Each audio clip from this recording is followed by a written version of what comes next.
Oh, not like this. I could have killed you right there too.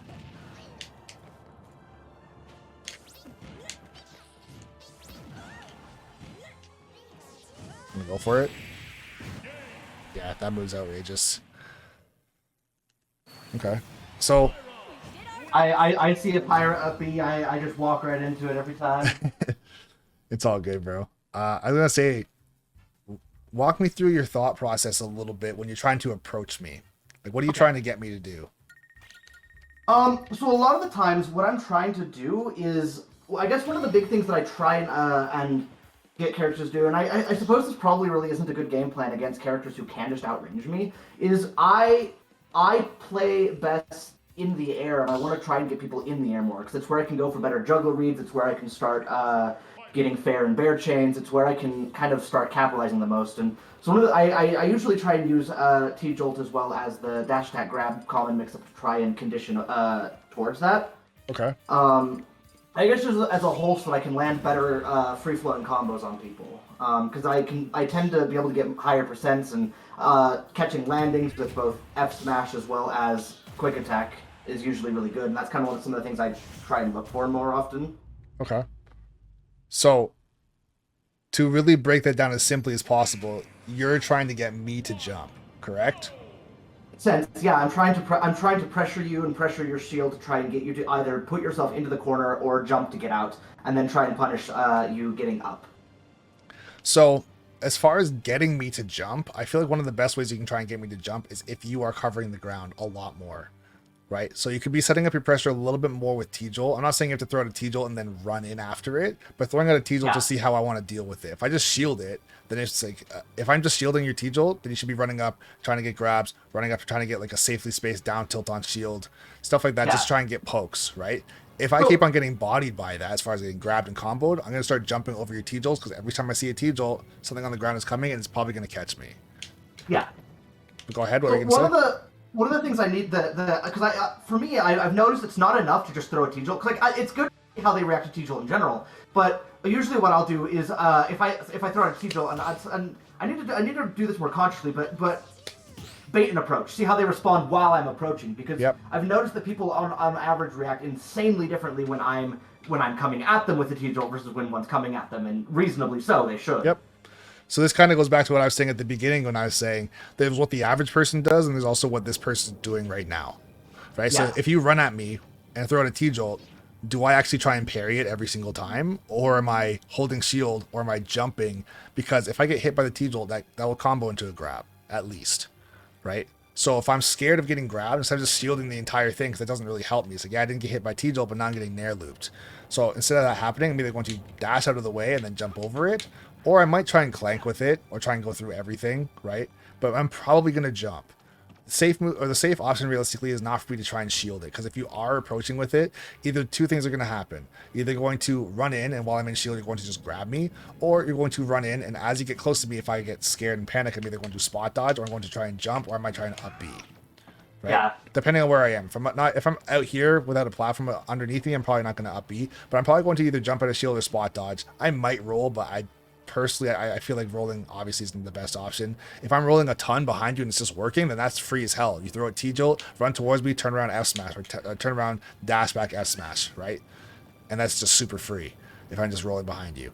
But as far as what I should be doing is, if I'm going to shield and you are rushing me down, I'm probably either going to spot dodge or jump. If you're dash attacking after it, then I'm definitely going to be going for grabs myself or going for up B, right?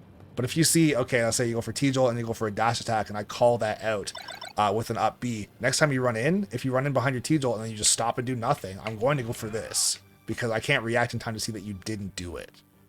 Right? Yeah. So then now I'm in free fall. You can do whatever you want, right? So really, really take advantage of how your T-Jolt is a conditioning tool, right? Or it forces habits out of somebody. I do the same thing with Falco's laser all the time. Right? Or with reflector even. I'll hit somebody with a reflector and I'll see, do they roll away? Do they hold shield? Do they hold towards me because they don't care about it? Do they jump over the top? Like, what do they do? Right? So if they're expecting the reflector at a certain range, instead of throwing it out every single time, I'll see what they're going to do. and then I'll base my next approach based on that. So if they jump at a certain range to get past my reflector because they want to come down with a fair, I'm either going to dash out of the way and then catch their landing, or I'm going to shield underneath them so they land on my shield. Right? Basically, this is also how you develop your own play style. Right? However you want to cover my option after a T-Jolt, that's up to you. As far as, do you want to try and catch my jump, or do you want to try and catch my landing?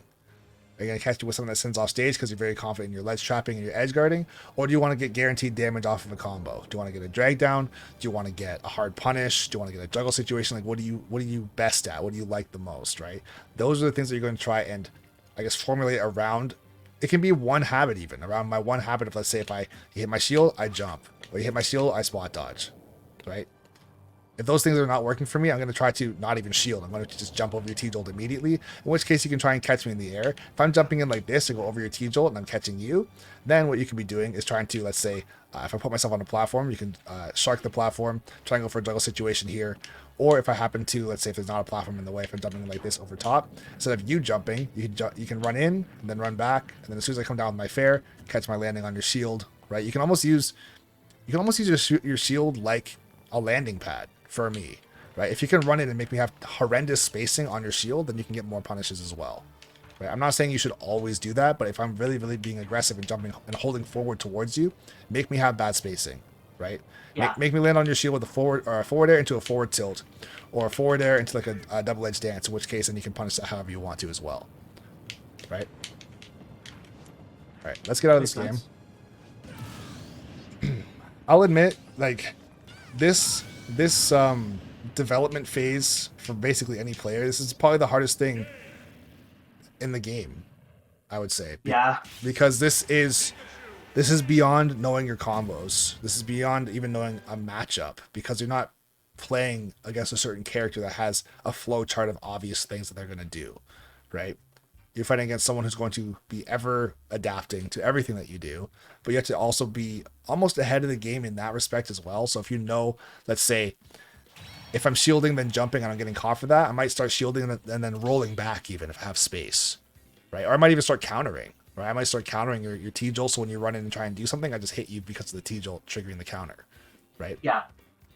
There's just so many levels. It goes on forever, and that's the thing. It's like, if you're competing or you're trying to get into competing or you've been playing for a long time, you're going to start to just pick these things up, and it's almost like, I don't know, speaking another language. It realistically is speaking another language. If you just know how to conjugate things in another language, it's like, okay, it doesn't make any sense on paper if I was learning it, but since I've been doing it for 5 years, I just know I'm supposed to do this or say this a certain way, or even like just developing slang for yourself, right? Or slang, like even within like the Twitch community or the YouTube or Smash community and stuff like that. It's like at one point you'd hear people say stuff and like, this makes no sense in real life, I guess you could say. But then you start to become part of the culture and you just get what things mean. And you just, you know how to use the lingo as well, right? Like the first time I heard somebody say like a JV3, I had no clue what that meant. I didn't know how to use it. I didn't know if that was a person or a thing. I didn't know at all, right? But now it's like, it's so obvious. How do you not know what that is, right? But it comes with experience. It comes with time.